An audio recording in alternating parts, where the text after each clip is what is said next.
Kamu udah tahu belum mau jadi apa setelah lulus? Jadi guru, penerjemah, lanjut S2, atau masih bingung? Kalau belum tahu, tenang. Bukan berarti kamu nggak punya masa depan. Mungkin kamu belum kenal diri kamu sendiri. Dan hari ini ada satu teori yang bisa bantu kamu nemuin jawabannya. Namanya teori Holland. Yuk kita bahas bareng-bareng. Sebelum masuk ke teorinya, kenalin dulu nih orangnya. Namanya John Holland, psikolog asal Amerika. Lahir tahun 1919. Sejak muda, dia udah penasaran sama satu hal. Kenapa ada orang yang kerja dan ngerasa cocok banget, tapi ada juga yang udah kerja lama, tapi ngerasa nggak di tempat yang benar. Pertanyaan itu yang dia teliti bertahun-tahun, dan hasilnya luar biasa. Kemudian, tahun 1959, dia mulai perkenalkan teorinya ke dunia. Teori yang kita kenal sekarang dengan nama Research. Lalu, tahun 1973, dia nulis sebuah buku. Judulnya Making Vocational Choices. Buku itu sampai sekarang masih jadi pegangan para ahli karir di seluruh dunia. Dan pada tahun 2008, Holland wafat, tapi teorinya tidak ikut pergi. Sampai hari ini, jutaan orang di seluruh dunia masih pakai teori ini untuk nemuin karir yang paling cocok buat mereka. Nah, udah kebayang kan perjalanan Holland? Dan inti dari semua yang dia teliti selama puluhan tahun itu, padahal cuma satu aja, yaitu kepribadianmu menentukan karirmu. Bukan nilaimu, bukan jurusanmu, tapi siapa kamu sebenarnya. 6 tipe kepribadian Holland. Holland membagi kepribadian manusia jadi 6 tipe, yaitu realistis, investigatif, artistik, sosial, interpreting, dan konvensional. Disingkat menjadi research. Kita bahas satu-satu ya. Yang pertama, realistik atau si praktis. Ini tipe orang yang lebih suka kerja nyata daripada duduk teori-teorian. Mereka senang bikin sesuatu, senang bergerak, dan senang lihat hasilnya langsung. Kalau kamu lebih suka praktek daripada dengerin ceramah panjang, kemungkinan besar ini kamu. Yang kedua, investigatif atau si peneliti, yaitu tipe orang yang suka berpikir dalam, menganalisis, dan gak puas kalau belum nemu jawabannya. Pertanyaan favorit mereka itu, kenapa dan bagaimana? Kalau kamu lebih betah di perpustakaan daripada di keramaian, kemungkinan besar ini kamu. Yang ketiga, artistik atau si kreatif. Mereka ekspresif, imajinatif, dan gak suka aturan yang terlalu kaku. Mereka paling nyaman saat berekspresi bebas lewat tulisan, desain, atau ngomong di depan kamera kayak gini.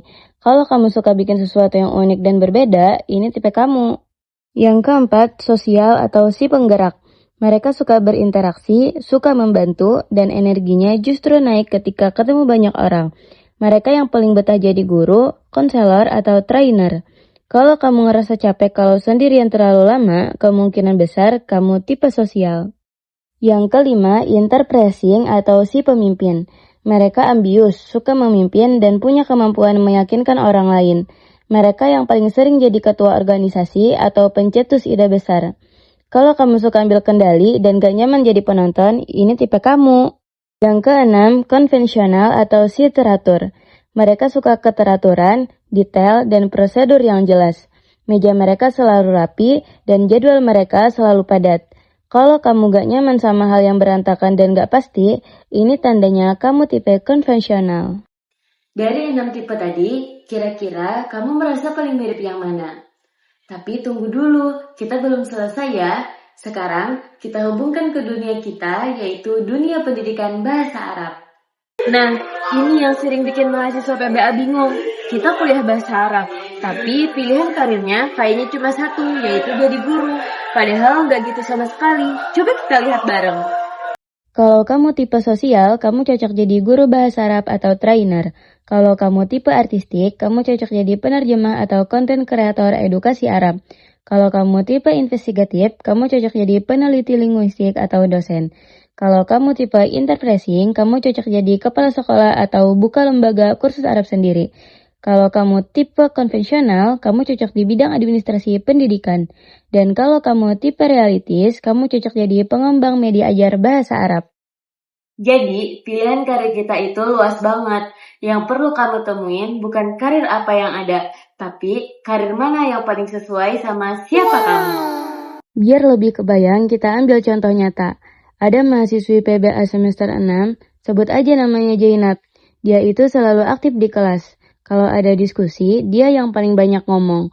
Bukan karena narsis, tapi karena dia memang senang berbagi sama orang lain. Tiap kali temannya kesulitan paham nahwu, Jainab yang paling sabar menjelaskan ulang. Nilai akademiknya biasa aja, tapi semua orang kenal dia karena kehangatan dan kemampuannya. Nyambung kepada siapapun.